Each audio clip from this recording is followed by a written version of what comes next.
কেনজি কানিগাকি পরিচালিত the furious মূলত খাঁটি ও লাগামহীন মার্শাল আর্টস অ্যাকশন সিনেমা। একজন বাক প্রতিবন্ধী মানুষের মেয়েকে যখন শক্তিশালী মাফিয়া চক্র দ্বারা অপহরণ করা হয়, তখন তাকে উদ্ধার করার জন্য তার বাক প্রতিবন্ধী বাবার যে মরিয়া হয়ে ওঠার চিরচেনা গল্প, ঠিক সেটাই আমরা এই সিনেমাতে দেখি। সিনেমাতে ভালো এবং খারাপ উভয় দিকই আছে। তো প্রথমে কথা বলতে চাই আর ভালো দিক নিয়ে। সিনেমা ভালো দিক নিয়ে আলোচনা করতে চাইলে প্রথমে যে বিষয়টি সবার আগে চলে আসে সেটি হচ্ছে এর অ্যাকশন এবং কোরিওগ্রাফি। এই সিনেমার মূল আকর্ষণই হলো এর অবিশ্বাস্য রকমের অ্যাকশন।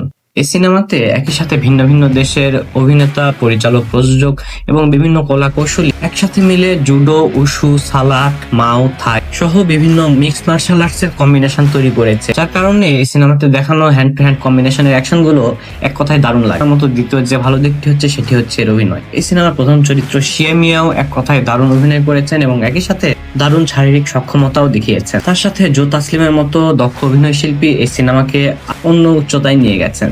আর এই সিনেমার খারাপ দিক বলতে হয় যে এর কাহিনী অনেক দুর্বল ছিল, গল্পটি অনেক সাধারণ ছিল, একই সাথে সংলাপ বা আবেগ প্রকাশের জায়গাগুলো অনেকাংশে দুর্বল এবং অপরিপক্ক। বিশেষ করে দ্বিতীয়ার্ধের শেষের দিকে যে আমরা ফাইট সিন দেখি, টাকলুকে নায়ক মেরে হাতুড়ি দিয়ে তার মাথা ফাটিয়ে দেয়, আবার ক্লাইম্যাক্সের শেষের দৃশ্যে আমরা সেই টাকলুকে 5 জনের যে অ্যাকশন ছিল সেখানে অ্যাকশন করতে দেখি।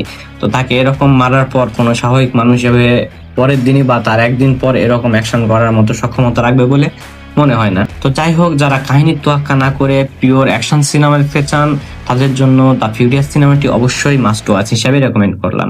এরকম আরো কিছু অ্যাকশন সিনেমা আপনাদের সাথে রেকমেন্ড করতে চলেছি, যার মধ্যে অন্যতম হলো রেড রিডেম্পশনের পার্ট 1 এবং টুয়াইলাইট অফ দি ওয়ারিয়ার্স। এই সিনেমাটি headshot, the night comes for us. একই সাথে এই ধরনের কাহিনী নিয়ে যদি কোনো সিনেমা দেখতে চান তাহলে দ্য ফিউরিয়াস এর দেশি ভার্সন অজয় দেবগানের শিবাই সিনেমাটি দেখতে পারেন। আর আমি জানি এই সিনেমাটি অলরেডি অনেকে দেখে ফেলেছেন। একজন অ্যাকশন লাভার হিসেবে এই সিনেমাটি আপনার কেমন লেগেছে অবশ্যই নিচে কমেন্ট করে জানাবেন।